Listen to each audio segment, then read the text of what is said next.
Okay, the stream is live. All right, and I am going to start the commercial if you guys are ready. You guys are good to go? We are ready. Okay.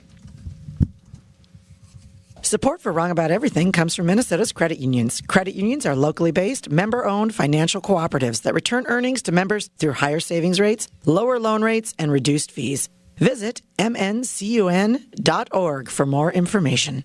Support for Wrong...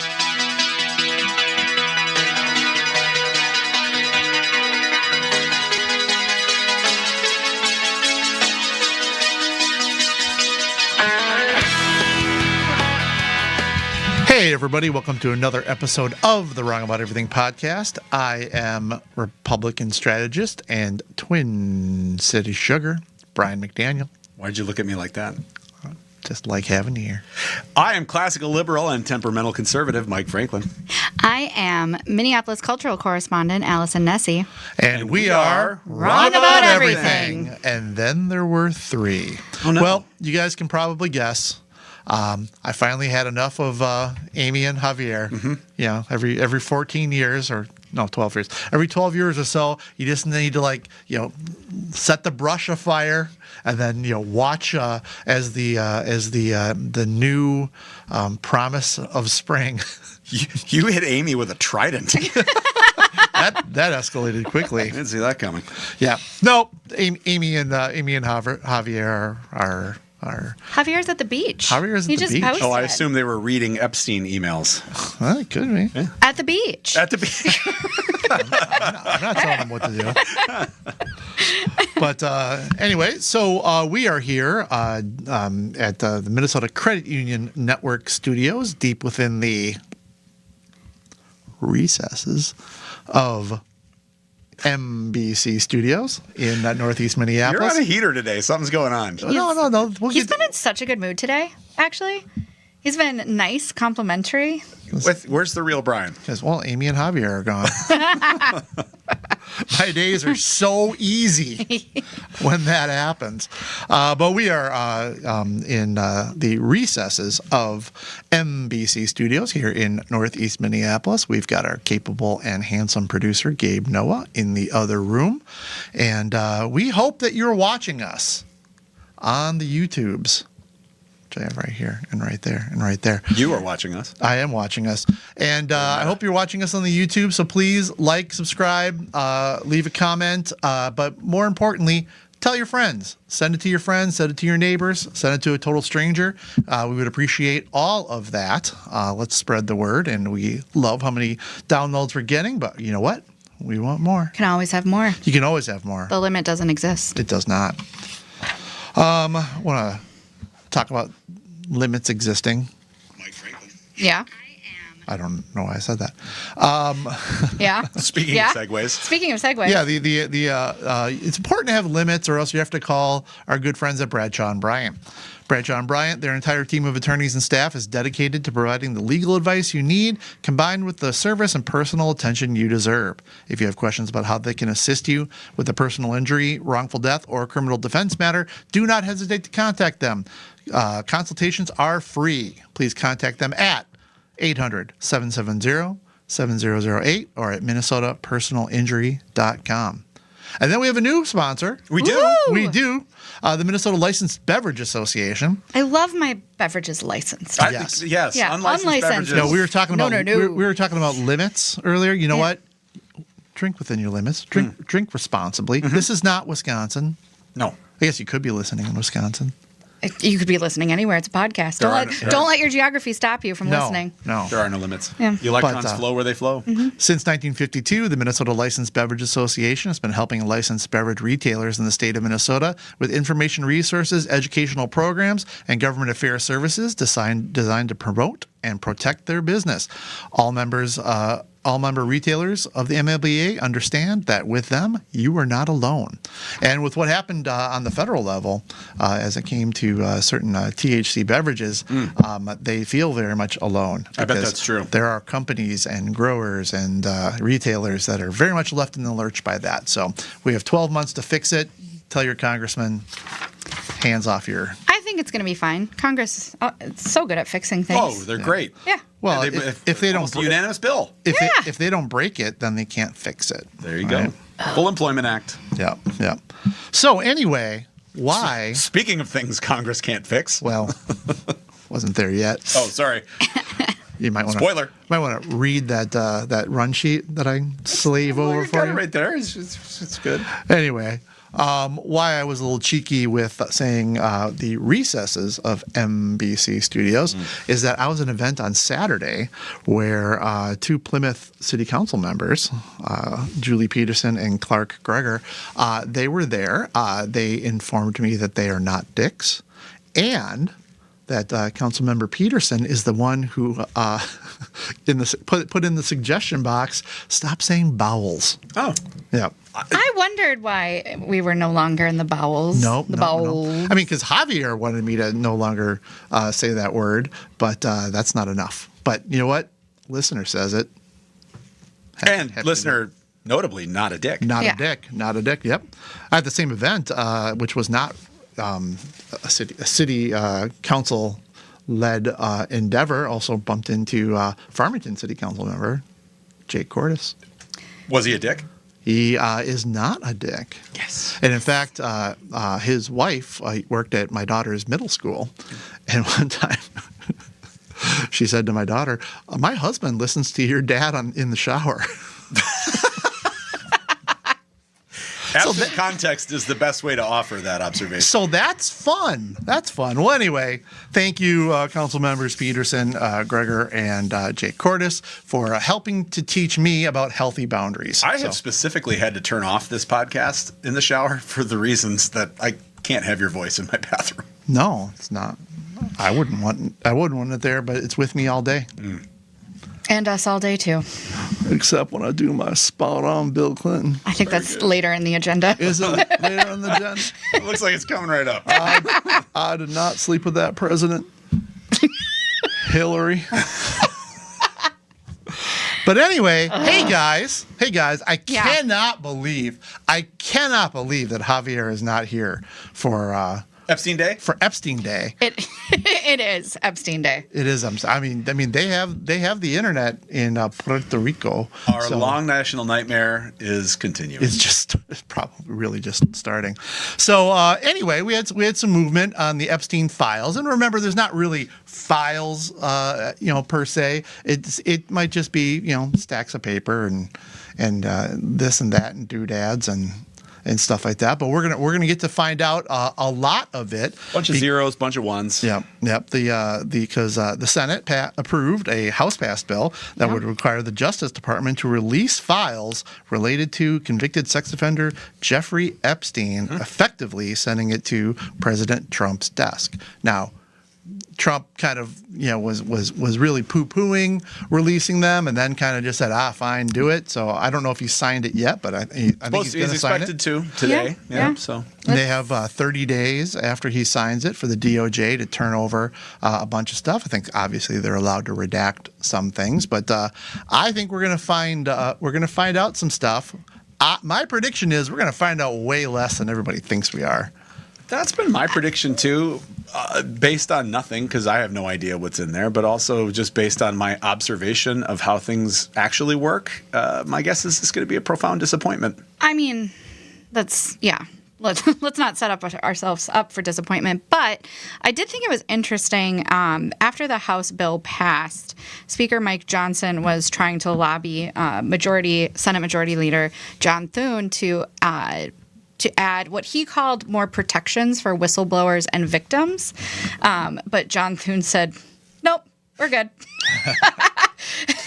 We're just gonna release it all. So I am curious what is gonna be in there, because obviously Speaker Johnson also didn't want to take a vote on this for months, right. And so he has not. He was obviously outruled since it passed. Only one person voted against. Only one person. Actually, I meant to look. Who was it? Do we know who voted against I it? saw his name earlier. I don't recall it off of the top of my And they head. say bipartisanship is dead. Yes. Look at how quickly everyone came together. The 427. Well, phrasing. Which maybe we'll find out. Yeah. We're going to find out. We're going to find out bipartisanship was real alive. Gabe, the TV in the studio went off. I don't know if we can get that back on, but yeah, no. Did the Russians finally attack? Well, we're in the right spot because we're in the bunker Recesses. We're in the recesses. But in any event, I don't know. I mean, if the Republicans had something, they would have used it. If the Democrats had something, they would have used it. And I just can't believe. I mean, with the Epstein stuff, there were obviously whistleblowers. There were people who were victims. There were people who were actually there who said so and so did such and such.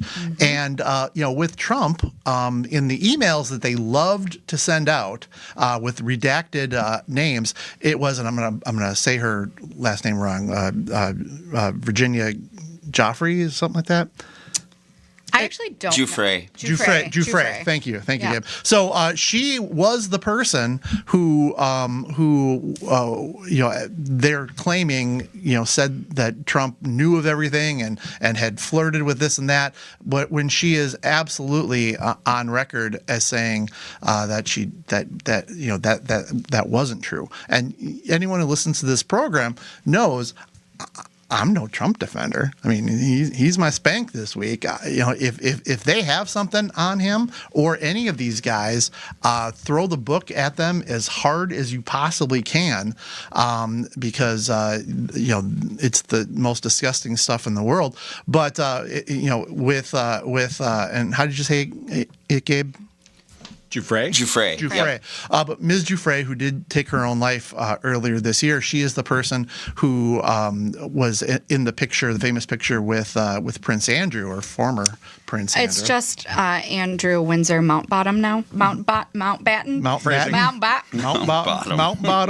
Wow.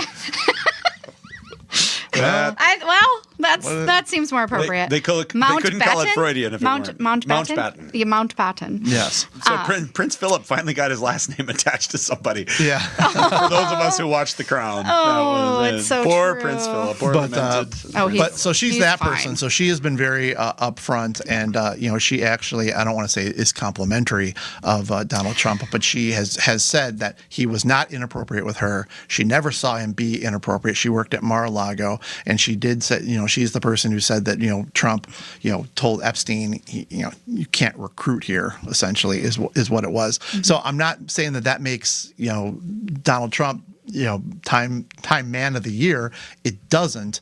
But I think that if you want to go after Trump, he says stuff every day that is more than enough to fill a news cycle. This one, I think they are straining really hard to try to connect him to some stuff that they don't have, strong links.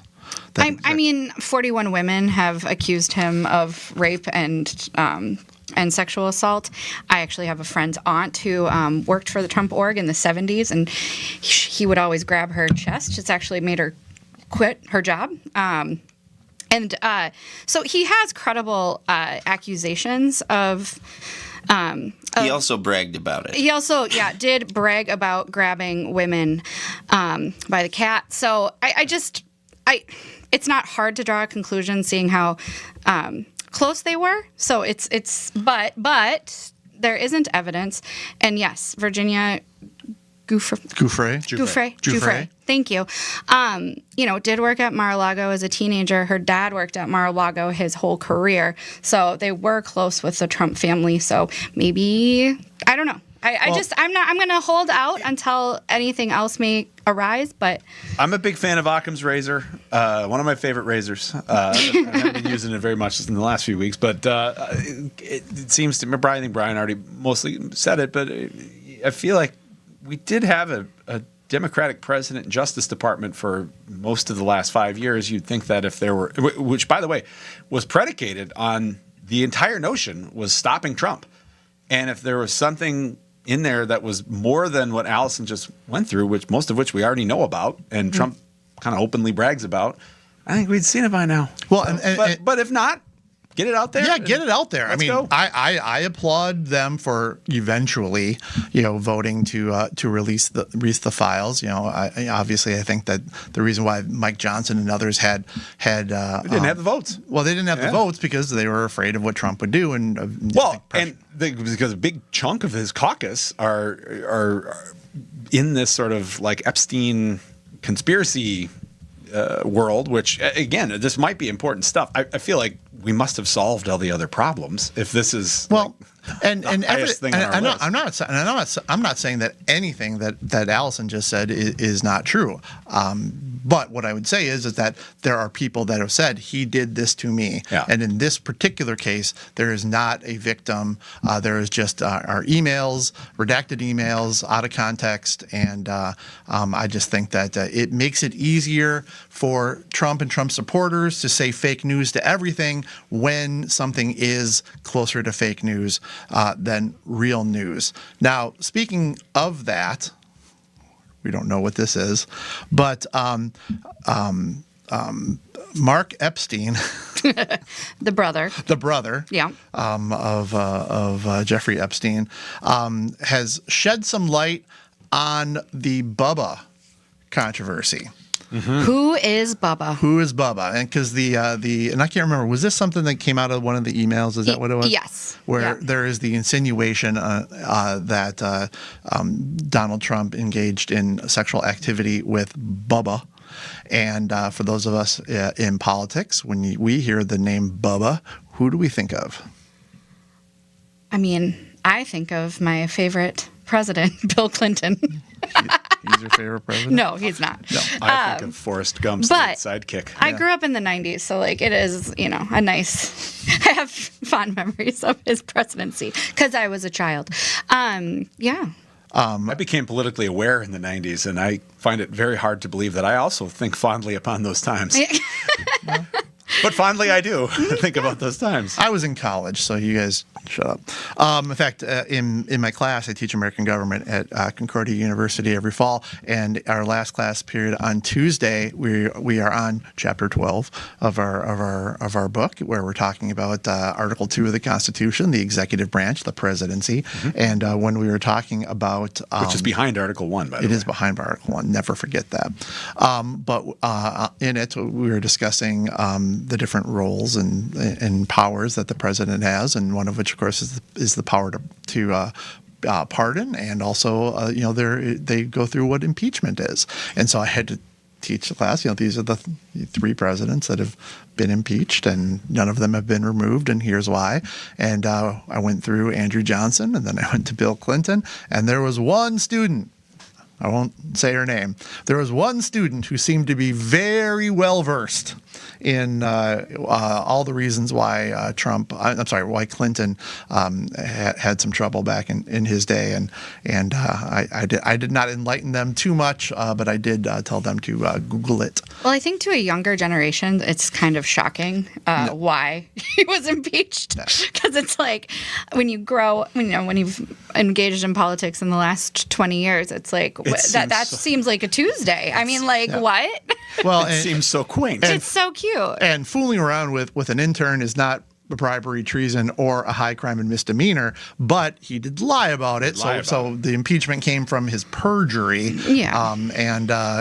Is that a high crime and misdemeanor? That is why the Constitution, which is a beautiful unfinished symphony, is got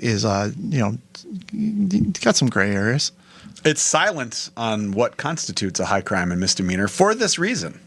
Because these are not meant to be legal standards, they're political standards. And arguably, we should be impeaching more presidents, not less, and more of other people for failing to meet a basic standard of. That's what happened to Javier and Amy.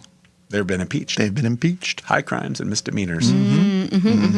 But anyway, getting back to Bubba. So Jeffrey Epstein, Mark Epstein, Jeffrey Epstein's brother, has said that Bubba, for better or worse, is not referencing Bill Clinton. I choose to believe otherwise. You want that in your head, huh? The fact this story has everything. It's got everything. This has everything. Almost. Putin. It's essentially actually, he's asking, does Putin have pictures of Trump? Fill in the blank. It actually wasn't Google Putin. yourself. It was MTV's Dan Cortez. Jupids. Jupids? Jewish Cupids Jewish who Cupids. just want you to settle down and meet somebody nice. Okay. Jewish Dracula. They have Blackula, Jewish Dracula. You know what he's named? Sidney Applebaum.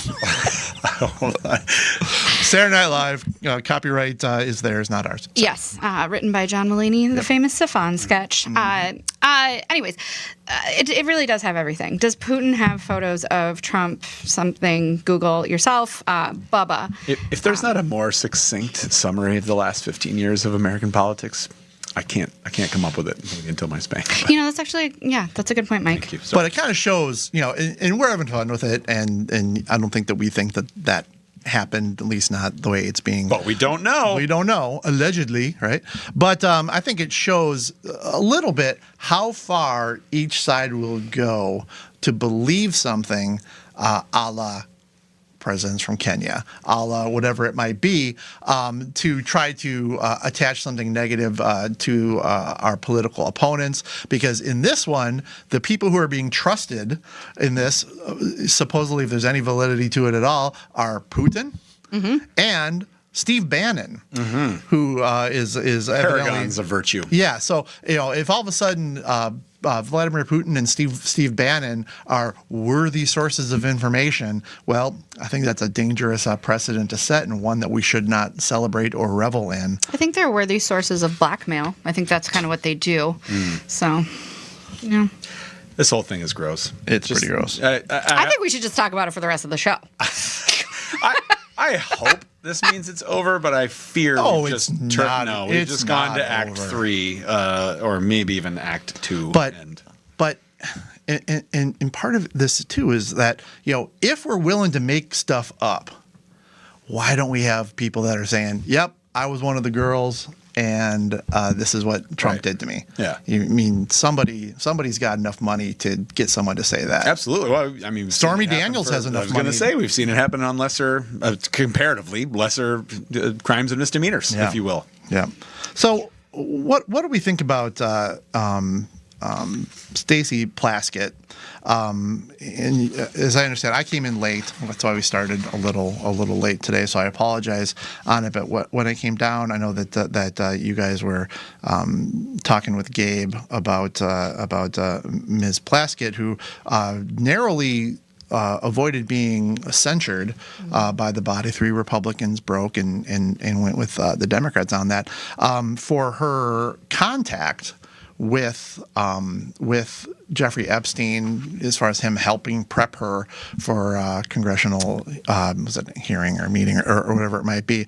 Which of you and Gabe, fire in if you're the person on it, but who has the kind of the most information on what exactly went down here? Well, I did some research, aka Googling, 20 minutes ago, and it isn't. So, and Gabe enlightened me to some potentially more information. The way that Politico or other outlets are writing about it is, so she is the delegate from the Virgin Islands. Jeffrey Epstein lived in the Virgin Islands. That's where his Political article refers to him as her constituent. Well, that is technically, sure, that he did live there. So when they were, I'm sorry, I'm stumbling over my words, but when they were questioning Mark Cohen, Jeffrey Epstein was directly texting her what seemed to be planted questions. And she, her defense of the communication was he was a constituent, and she, for a long time, was a drug and gang prosecutor, and she's like, I am used to talking to people that I do not like to get information that I need to craft my, to craft my essentially case or questioning. That I kind of get, but she said he was a constituent. Like that was part of the reason. Yeah, that is what she said. That's constituent service. Constituent service is important, Gabe. Even the ones who traffic children. Yeah, that's awesome. Yeah, no, I mean, I think it's really gross because it was also 2019, and we knew enough then for this to be inexcusable, in my opinion. Mm-hmm. The big thing to me, just since you said I can ring in, are the lies that when she said that she didn't know of his crimes at that time, or that she found out when the public did. When, first of all, she was a prosecutor, they knew that's well known in that island that he was under investigation and known beforehand. It's also known, like, locals there had nicknames for that island beforehand, so that's not really feasible. But then also she worked for one of Jeffrey Epstein's, I'm going to blank on I'm going to Google it, but she worked not in his organization, but to someone who's directly connected to him, which I'll find and ring back in. Yeah. So there's more to the story that is alarming, but she was not censured because they cut a deal between the two caucuses, the GOP and the Dems, because the Dems threatened to censure a House Republican member, and they kind of agreed to not do either. Mutually assured destruction. Mm-hmm. Doesn't this just fill you with confidence? They did say that Dan Cortez was coaching one of the other MTV's Dan Cortez. Yes. But in other news, something that I never thought would happen, but the bond between President Trump and Representative Marjorie Taylor Greene has been torn asunder. And it's amazing that she's earned strange new respect from people who, until Tuesday, thought she was one of the worst people in politics. I mean, she apologized. This woman apologized for participating in toxic politics. Mm-hmm. Which is good, and we actually shouldn't diminish that because we need a lot more of it, not a lot less. We need a little less cynicism. At least she's a person. Too. Yeah. I mean, I'm going to stop short of all of a sudden saying I'm an MTG Marjorie Taylor Greene believer, but the scales are off of her eyes a little bit, and I think which is one of the things I don't understand. If you're a Trump person, good for you. Everyone's got their tolerances and that. But for the Trump bobos, the people that defend him no matter what, which of them are prospering now? I mean, if you look at Giuliani, his life went down the toilet. If you look at Chris Christie, Steve Bannon, all these other people, his wake is littered with people who carried his water for him, and I'm sure this is something that he'd be very proud of, talking about how he got what he wanted from these people without having to necessarily get them anything. The smartest person was Sean Spicer, because Sean Spicer just went away. Yeah. And as far as I know, probably he didn't write a book. He didn't do all the stuff he could do. He just went away, and I'm sure he's happier for it. I feel like he has a podcast because I just saw him, and he has lost a considerable amount of weight. Well, some of that going around. So, he's not gone away. But there is, I don't know. I don't know what happened with her. I'm gonna give her an opportunity. Time will tell. But she was so awful and so harmful and so cruel to so many people and individually, like personally, but just, anti-trans, just so cruel. And time will tell to see if it sticks, but everybody loves a redemption story. There's a great column in the Dispatch, which is one of my favorite publications, by Kevin Williamson, who is a little crabby, but is often really crabby in pursuit of making excellent points. And his point in today's column, called An Act of Contrition, contains a couple things that I resonate with me. One is, I love this line. The word act in act of contrition is not precisely the same as putting on an act, something that Representative Greene has already shown herself to be pretty good at. She should study the difference. But his main point is to say that if she's sincere, which I think we should hope for, but not necessarily trust in, she should resign from Congress, and she would probably elevate her own voice if she has actually found some sort of moral standing to do what seems that she's converting into. I think she should resign from Congress and let someone else take that seat. And I think she would elevate her own platform and probably show us that she's not necessarily just acting in pursuit of power, which barring anything else, is sort of what my suspicion might be. She could have a podcast with Sean Spicer. The Sean Spicer Show. I'm trying to come up with a space laser reference, but I can't do it. Marjorie and Spicy coming at you. Well, and really kind of, and President Trump has withdrawn his support from her and, made several comments about her on Truth Social and other things, but which I'm not going to say is directly connected, but she is directly connecting it to pipe bomb scares at their construction company and death threats against her son. And, hey, everybody. No, don't do that. But you can believe it, right? I mean, you can believe absolutely. that part of it's, and that, by the way, that's not on Trump. It's on our horrible political environment that people would take it upon themselves to do such things, and it gives us all the more reason to make politics boring again, which is what I hope to spend a little bit of my next. Oh, I would love to be bored. I haven't been bored for. But it's kind of where I'm going with it. 2016. If we're analyzing politics like a sport or like entertainment, which is what a lot of us do these days, and is forgivable for doing, it would be interesting to see if this is the first in a series of defections and signifies kind of the fact that it constitutionally, if not actuarially, Trump is a lame duck, and his power may finally be waning, such that people might feel what would not have been abnormal in say the 90s in a better time to publicly break from the leader of their party and to chart a different course. That's normal. Or at least it used to be. It's politics. It's politics is what it is. And so that's where I think if Representative Taylor Greene is sincere, I think she should leave. She should leave the House and maybe have a podcast. Right?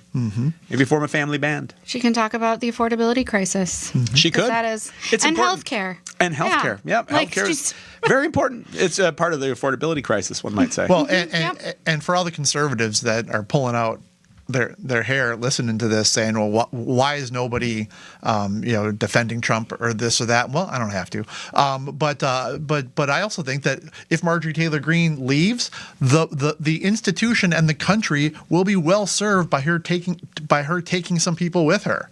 Lauren Boebert, members of the squad, take them. Go. We won't miss you. 0%. Let's elect regular Democrats, regular Republicans, and get back to actually talking about things that aren't, worthy of TMZ literally every day. Remember the deficit? They don't. I do. Remember when Republicans used to care about the deficit? Kinda. Because you never. I remember when they say they did. Yeah, they said they did. The policies never reflected it. But Paul Ryan was sincere. I'll go to my grave on that one. yeah, He never missed Arm Day. No. Yeah. No. I feel like old man yells at cloud, but once upon a time, Mitt Romney was the worst person in the United States of America. John McCain was the worst person. No, Barack Obama. Yeah. Don't vote for them, don't like them, think that they're politically harmful, but these were pretty decent people, right? By and large, and I think that Trump and the Congress, they only have the power that we give them, and I think that a lot of us forget that, and they don't care because they have reliable votes, either from the far right or the far left. And then if you know people are going to vote for you, you can do whatever the hell you want, and that's exactly what's happening. Let's get some good news. How about that? Should we get some good news? I could go for some good news. We're running a little long. What was that? I thought that was the good news segment.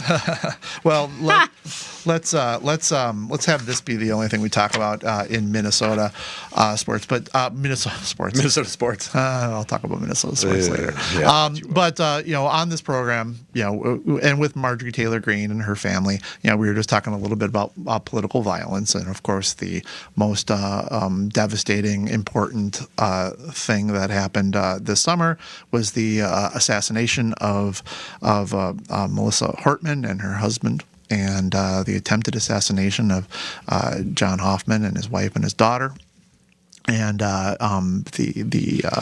Hartmans did not survive. The Hoffmans miraculously survived 17 shot. So, God was certainly with them that day. But even though Senator Hoffman, who we're all close with, Senator Hoffman has made public appearances. He has done a little bit of work for his constituents. But let's remember, he was shot not 8 times. I think it was 8 times. And he had more surgery last week, and he has been discharged. And they were repairing the bullet's impact to his kidney, bladder, and colon. And as we understand it, the surgery was a success. I don't know if there's more surgery, but John Hoffman is somebody that we've always rooted for politically, and now we definitely want to root for his complete recovery, because I think he's an important person to have to remind us of how foolish some people can get arguing about politics, because it is not worth someone's life, no matter what you think. He is always focused on the people. But it's my understanding that this was like the big surgery. So he's had many surgeries over the last few months, but this one was pretty critical in his journey of recovery. It's pretty amazing.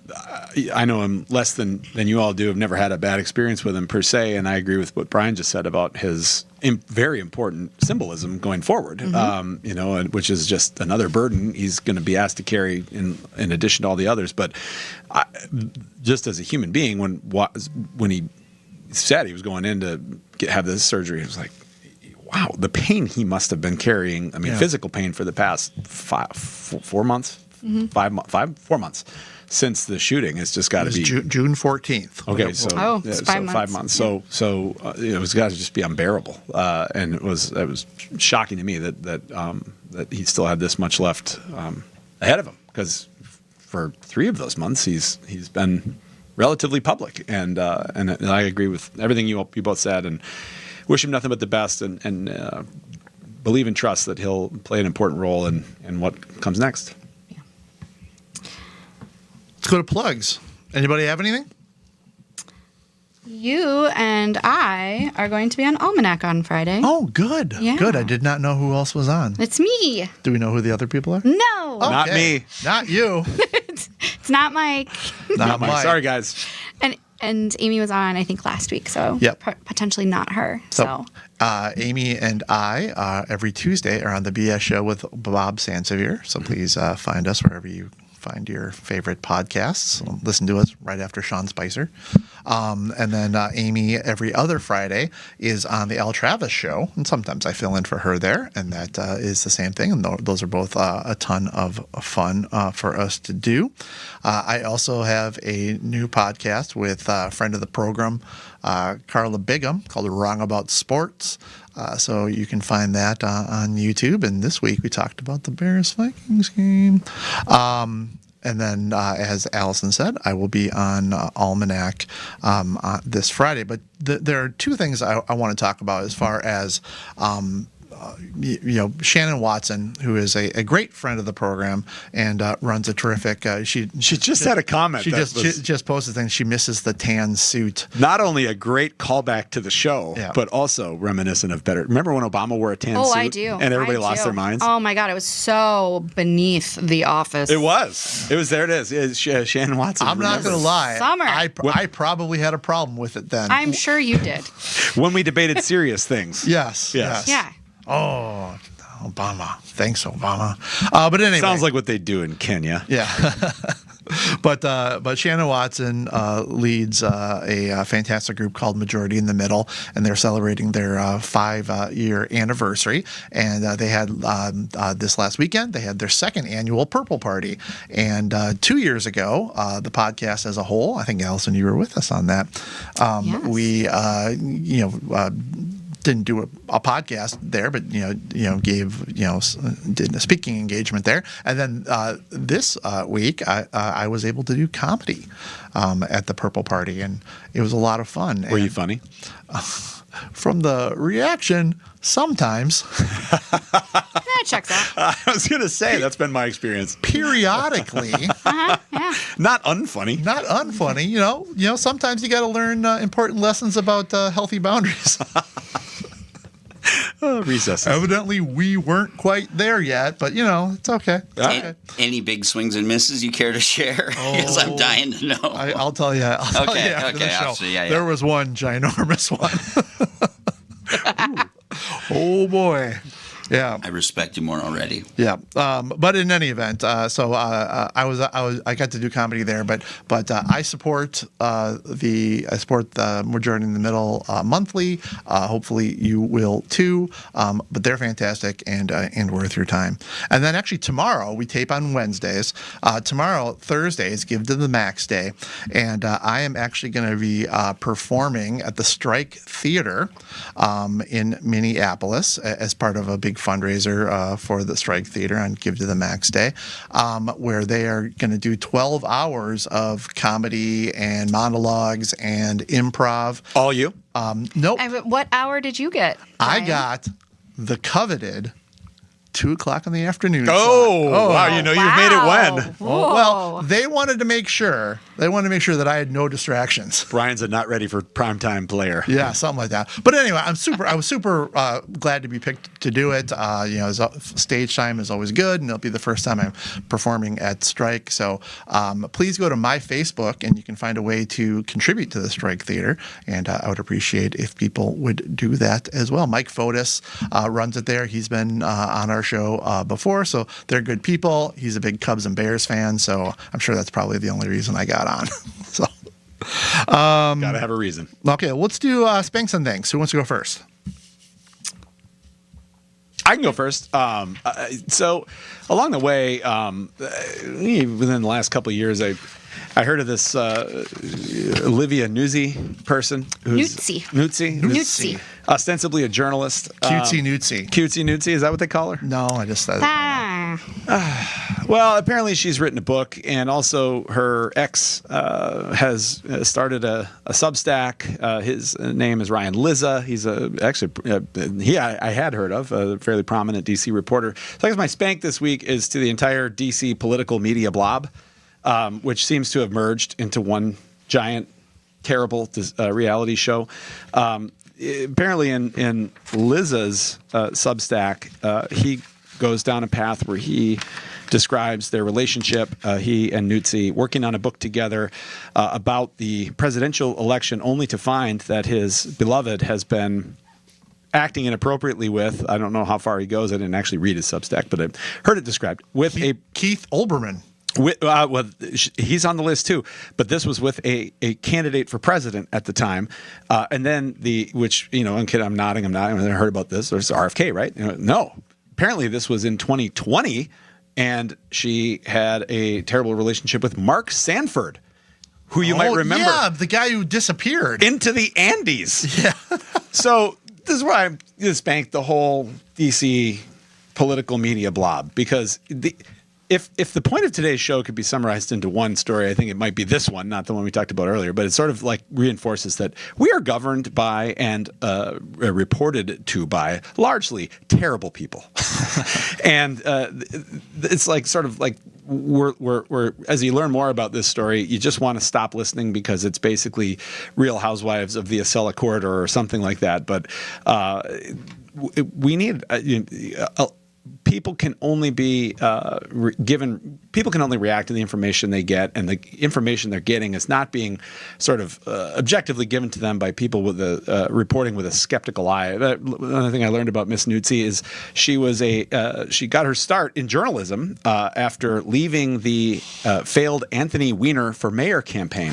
I have friends that worked on that. I lived in New York at the time. It was So it goes all the way back to Wienergate, or Ghazi. I forget if it was Sydney Leathers. So we should, honestly, we as voters should sort of stop reading these folks. We should certainly stop buying their books. They're terrible, and we should start treating them more like cast members and less like participants in what's actually a fairly important set of circumstances. So Olivia, Ryan, RFK, Keith Olbermann, Anthony Weiner, Mark Sanford. Thought we were done with him. You're all spanked by me. You are part of the problem. I was in South Carolina when he disappeared. Were you? I remember it because, and were you questioned? I was not. Because is his departure what brought us Nikki Haley? Or was it, or at least, I can't remember the timeline. That was like 2007 or 8, something like that. 2009. Yeah, 2009. it was before 2010. I know that. The year before. Because didn't he then come back and serve in Congress? I think so. So after, and the scandal, again, seems quaint, but the scandal was he had an affair, and which, again, bad. You shouldn't do that. But seems very quaint by comparison to things that have animated us up to and including today. Yeah, he was in Congress from 2013 to 2019. Yeah. Succeeded by Joe Cunningham. Oh, there you go. One of the Democrats' most handsome members So he's of our party. Not a regular Joe? No. He's... Well, anyway, he's been spanked by me and potentially others. So we're done with him. And I want to thank this week. I don't mean to be this crabby, but everything sucks. But I want to thank, and I think that I missed this by a week necessarily if we're limiting our spanks and thanks to what happened in the last calendar week. But I want to thank last week's Northern Lights. We don't have now. First, because everything has to have an element of terrible. I saw a bunch of posts about how, they were only so pretty because it was a massive geomagnetic storm that was this close to shutting the whole electromagnetic system of the Earth down, and we all would have died. They were real pretty, and in an age where we don't have many shared cultural moments anymore, at least not like at a broad level, this was really a lot of fun to watch everybody's pictures come through and kind of text friends and family. And it was like, we don't watch the same shows anymore, but when, the show's in the sky and God's putting them on, or the sun, or whatever you prefer, we all took a minute and stopped being terrible to each other. What about God's son? God's an important guy. I'm reading a book about him. Yep. Ryan Sandberg. Did you guys see it? I'm curious. If everyone saw it. I actually was running an errand and outside of town, which for me gets you pretty far outside the city lights pretty quickly.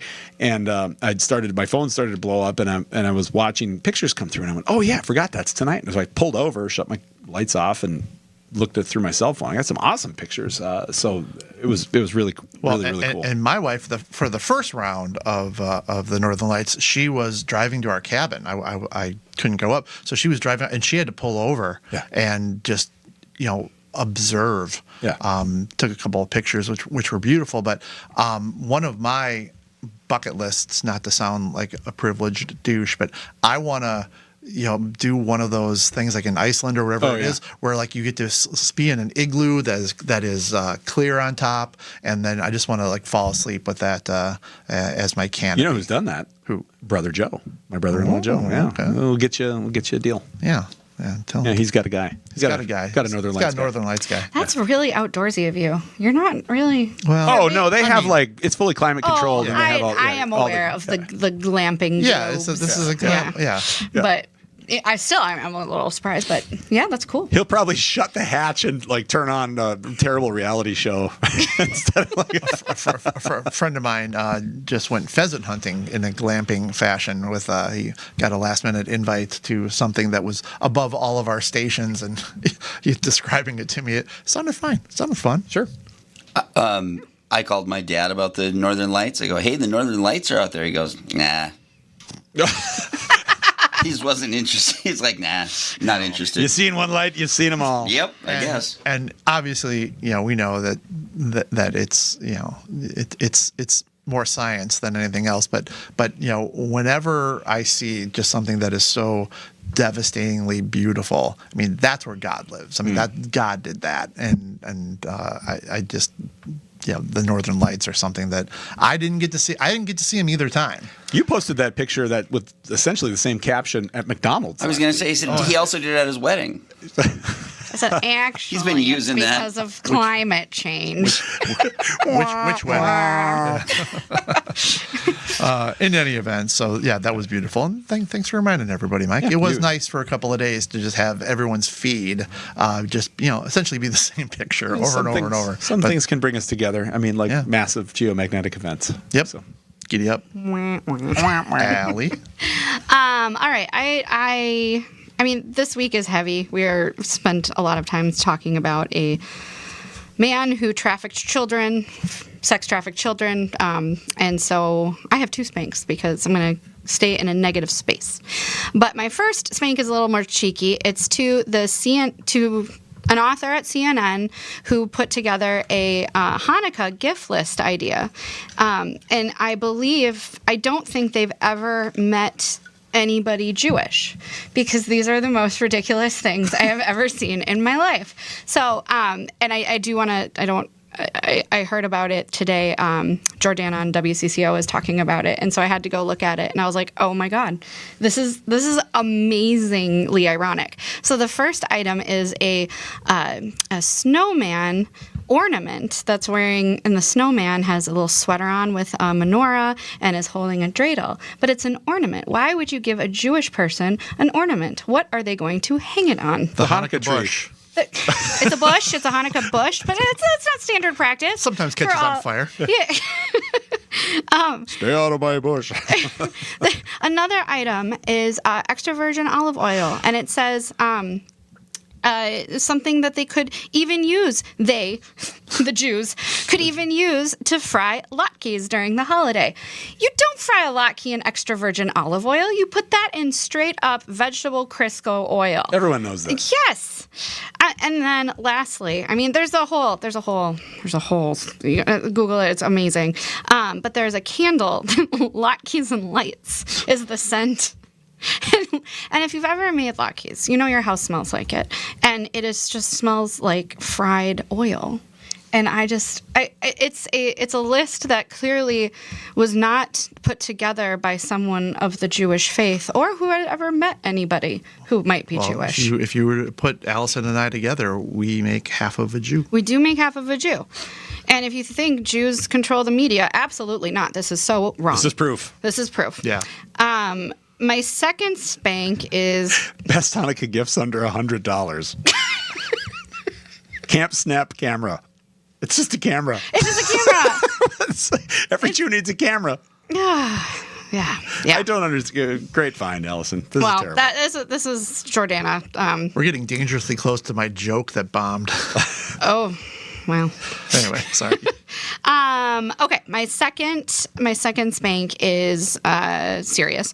My spank is to the Trump administration, specifically the HUD, the Housing and Urban Development Agency. So professionally, I do a lot of work in homelessness and housing at the Capitol and at the federal level. And HUD is a critical, funder of homelessness and housing programs across the country. They have made a decision to completely kind of turn on its head the 2 decades of systems that we have built in this country around responding to homelessness.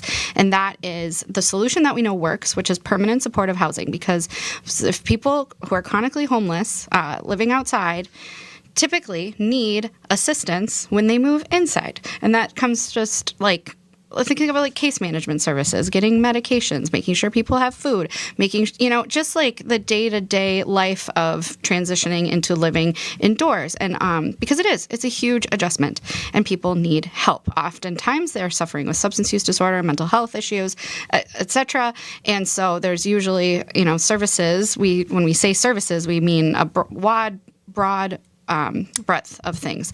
But HUD has come out with this funding opportunity for what we call continuums of care. We have 11 in Minnesota, and those are local community-based boards that decide what they're going to use their federal money on to respond locally to local needs. And they have just completely changed they'll fund, actually decreasing by like 90% the amount of money going to permanent supportive housing, focusing on transitional housing, which sounds okay, but we also know that's not what people who are chronically homeless need. And I'm just really upset because we have spent 2 decades, organizations have spent decades building up programs that we know work and are seeing positive outcomes. It may not feel like it in Minnesota, but because homelessness has become, particularly since the pandemic, so much more visible.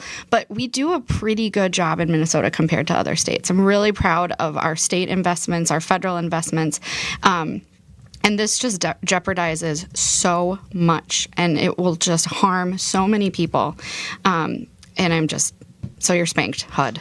Let's not undo something in a minute that took decades to assemble. Also, organizations have until December 15th. I mean, this is like to to submit their new applications for funding to their continuum of care. That is like 3 weeks, and it's what the crisis is the timeliness, because it's absolutely insane, and it is going to wreak havoc across the country. Thank you very much. All right. Well, I will go, and my spank is going to be to President Donald Trump. There are some things he says that I agree with, but there are things that he says that I agree with, but I don't agree with how he says it. He's got a way. Obviously, he's successful with it, and I'm a nobody. But sometimes I am pretty appalled by what he says and how it reflects on American society, the American people. So I'm spanking him because this week he defended the Saudi crown prince over the murder of Jamal Khashoggi. Washington Post reporter. This was a number of years ago. Trump's quote, "You're mentioning somebody that was extremely controversial," referring to Khashoggi. "A lot of people didn't like that gentleman that you're talking about. Whether you like him or you didn't like him, things happen. Murder happened. And I get it. And I think dismemberment, too. Yes, I get it. The Saudis are important to us in a lot of ways, but they're not important enough that we need to condone the assassination of people. If what would happen if the Crown Prince talked about Melissa Hortman, or I mean, not that he would, but this is something that as a society, we can't get all quiet and sad about Melissa Hortman and John Hoffman and then have no problem with something like this. We are collectively better than this, and I get it. Trump's just talking out of his ass as he does, and Quiet, piggy. Yeah, there won't be any repercussions for it. So he knows he can say whatever he wants, and whatever. But this is something that is really. It's not offensive. It's just embarrassing that the president of the United States, out in front of everybody, not behind closed doors, not yucking it up with his friend, the Saudi prince, locker room talk and whatnot. No, this was just out in front of everybody and just being so careless. I mean, was it just something that happened when somebody shot his ear? I'm sure he probably thought it was a bigger deal than that. And we live in a world where this shit happens. And we live in a state where that shit happened. And it's not funny. And we can't forget when it happens. And, anyway, this is unnecessary. It was a jackassy move. And I'm embarrassed by it. And so he is spanked. My thank is going to be to the Bears. So this last weekend, the Bears came a-calling. Mike, you were there, right? I was there. Yeah. They looked awesome, the Bears. Well, they looked fabulous. They looked okay. So good. Well, so a friend of me and Allison, he called me up and he goes, "Well, both teams sucked," and I'm like, "Yeah, but only one of them was supposed to." So anyway, the Bears came into U.S. Bank Stadium. They beat the Vikings. The Vikings looked terrible. The Bears looked slightly better than terrible. The Vikings quarterback, I should say, the Vikings passing game looked terrible. Well, defense looked pretty good. What's fun, because we crap on Twitter and TikTok and all that stuff, but I've seen multiple TikTokers breaking down Viking quarterback J.J. McCarthy's mechanics, and I've learned stuff. So anyway, these things, if you're on the right side of it, you can learn things off TikTok. But anyway, the Bears won, and I'm not here to gloat because. Oh, you're not? Oh, you really? No, because the Bears lost to the Vikings in Chicago, and I know how much it sucks to get picked on, so I'm not doing that. But I'm thanking the Bears because they didn't ruin my weekend, and now when someone gives me crap, which they do, I got something to say. So.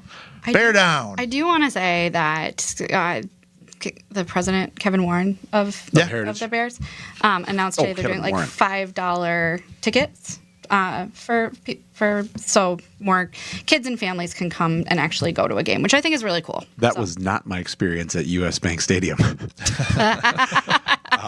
And actually, I would say, too, that I don't go to very many Vikings games. I watch pretty much all of them, but was there with my son and with some clients and friends. And it was probably 25 to 30% Bears fans. I mean, obviously the Bears fans travel pretty well, but it was reminiscent of go to a lot of Gopher games. It was reminiscent of when we play Nebraska and the "Who Hates Iowa" chant breaks out. They would show the Packers highlights, and at that time they were losing to the Giants. I think at one point by like 10 points, and the whole stadium just erupted in cheers. Oh, so. You're talking about the Bears rival. Green Bay Packers. Well, it was a unifying moment, Brian, and so I was giving Bears fans credit, which in retrospect I don't want to take that away from you. Shouldn't have done. I apologize. Yeah, you should have invited me to go to the game. Perhaps I should have. Should have. He did. I didn't want to go. I was like, you literally said I don't like going. I don't like going. I mean, you can get me to any sporting event, but a football game, which is one of my favorite sports, is something that I just enjoy the experience better on my own couch. And I fully expected the Bears to lose, and people throw ice at me. Well, I learned that happen about Bears fans because one of our clients is a Bears fan, and fully expected them to lose throughout the game, even when when the Vikings looked completely. Well, every Bears game's the same. They look okay, then they blow it, and now they come back. Yeah. But they make you not really enjoy the experience. But you know what? Being 7-3 is better than not. Yeah. So, I thank them. I thank both of you as well. Oh, thank you. Thank you. And with that, I am the least disappointed in the Bears I've been in a long time. Brian McDaniel. I am pining for the fjords, Mike Franklin. I am always disappointed by the Vikings, Allison Nessie. And we are wrong about everything.